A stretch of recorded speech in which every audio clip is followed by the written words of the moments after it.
Hi, I'm Mark Lawson with ECS Publishing Group, and I have the pleasure of introducing two of our newer composers to you today. I want you to meet Matthew and Shelly Armstrong. Welcome to this interview. Thank you. Thanks for having us. Well, I always start these conversations by having a chance to let people get to know you a little bit better. So tell us a little about your background and then where you are currently. Sure. Well, we met in college singing in the choir and have been teaching. We taught in public schools for about 15 years. Shelly worked as a music therapist also. And like many teachers, we've also been active musicians. We sang in a trio in the Southern gospel music industry for about 10 years. And I think that our work in the public schools really helped us develop an idea of what choirs can do and choirs of varying abilities can do. So that has influenced us, and some of the professional work influenced us too. And now we both teach at Wayne State College in Wayne, Nebraska. I'm the director of choirs, and Shelly is staff accompanist. Very good. Very good. Well, you kind of have a unique situation in the way that you write together. So talk a little bit about that, and then we'll introduce some of the pieces to them. I often begin the pieces. Sometimes I may be inspired by a text, and I'll work on a melody and maybe a sparse accompaniment. And then Shelly comes in and she's really the finisher here. And as a pianist, she also has a great sense for harmony, and she often makes the harmonic choices a lot more interesting.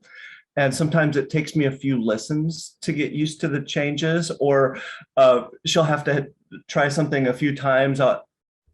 The chord that she'll choose I won't like, and she'll have to come back at it a few times until I say, yes, that's it. But I think we're very fortunate to be able to work together. Shelly, I was going to ask you, do you find it hard to go in and do that? I mean, I think that's a unique skill. It can be hard because sometimes my ideas are very different from what he had originally envisioned.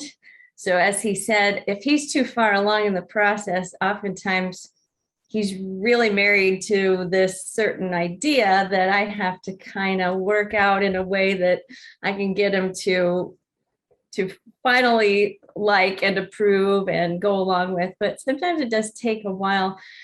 It's often easier if he's just beginning the process, because then he hasn't quite locked into something that he's listened to over and over and gotten so used to. So it kind of depends on where we are in the process. It can be harder at times than others.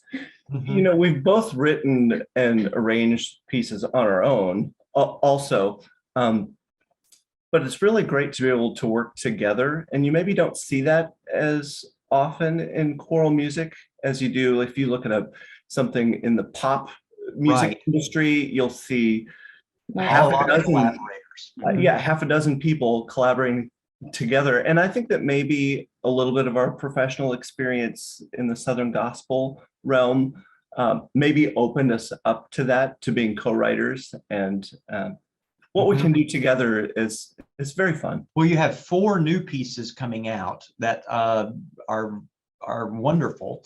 And so I'm going to just kind of name them, and you can kind of say a little bit about each one. And mostly we're going to encourage people to take a listen and look at our website. But one in the Morning Star catalog first, and that is a setting of Let All the World in Every Corner Sing, which so many of us know that text. Talk just a second about that. I was set to conduct the Iowa Ambassadors of Music, a large high school choir and band touring Europe a couple of years ago. And I was selecting a program for them. And I actually picked a program with pieces from every continent around the globe, and but started with music from America and ended with music from America. And I just, loving the Vaughan Williams setting like I do, I thought that that text, that was just perfect for that theme. Let all the world in every corner sing. But for this tour of Europe, there wouldn't be a piano. It needed to be all a cappella selections. So I guess that's where the idea came, to take that great text and make a new version of it. And I wanted it to be somewhat like a fanfare, along the lines of Lloyd Fouch, Consecrate the Place and Day, or something along those lines. Yeah, and I think it crosses over well between church and school as well on that. So then there's the setting of there is sweet music here that is lovely. There is sweet music here. We started with the text. I was in graduate school taking diction class and studying Madeline Marshall's approach to English diction, and we were assigned to practice this text. And it was so beautiful the way it just flowed off of my tongue. So as I was driving home from class, the melody started to percolate, and I started the piece like we talked about earlier. I came up with the melody and maybe a tiny bit of an accompaniment, and then handed it off to Shelly, who spent a lot of time on that one. And it turned out we're very pleased with it. And there's also there's an SSA and an SATB version. Yeah, I was going to say, when the very beginning of his melodic line is kind of what inspired my piano part, because I like to take that little cell and bookend the piano in the piece so that it all kind of fits together. Well, the other piece we want to talk about is Crossing the Bar. Can you tell us a little bit about that piece? Yes. Crossing the Bar was written in a short amount of time. There was a collegiate choir that had a week of rehearsals, and we were asked to write a piece with Tennyson text to add for a concert in just a week. So the piece was written to be accessible. We were thinking like maybe a high school choir could learn it, but we found that the college choir really grappled with the text and enjoyed getting into the piece too. We've just been delighted that Iowa State and Luther have performed it, and it's in the Lee Nelson Choral Series. Wartburg has performed it as well. So we have high hopes for Crossing the Bar. Yeah. Yeah, that was a quick write for us, because I think we were asked on Friday to have it on Monday. And so Matthew wrote all day Saturday while I was away, and came back and kind of finished it. And as I was researching the text for it, I found that Tennyson actually had requested that this poem, though it was not his last written in his prolific career, he actually requested that it be at the end of all of his poetry. So though we wrote it second in terms of the three pieces in the trilogy, we actually put it third to kind of request his wish that it be last. Mm-hmm. Mm-hmm. Well, the piece I've appropriately saved till last is called The Farewell. So talk a little bit about the farewell piece. Well, the farewell was the third piece that we wrote, and we were asked to lead the Opus Honor Choir in Iowa. It's kind of like a ninth grade all-state choir. So we wrote this piece for that ensemble, and we had just recorded practice tracks, a demo for Weep No More by David Childs for the Wayne State Honor Choirs.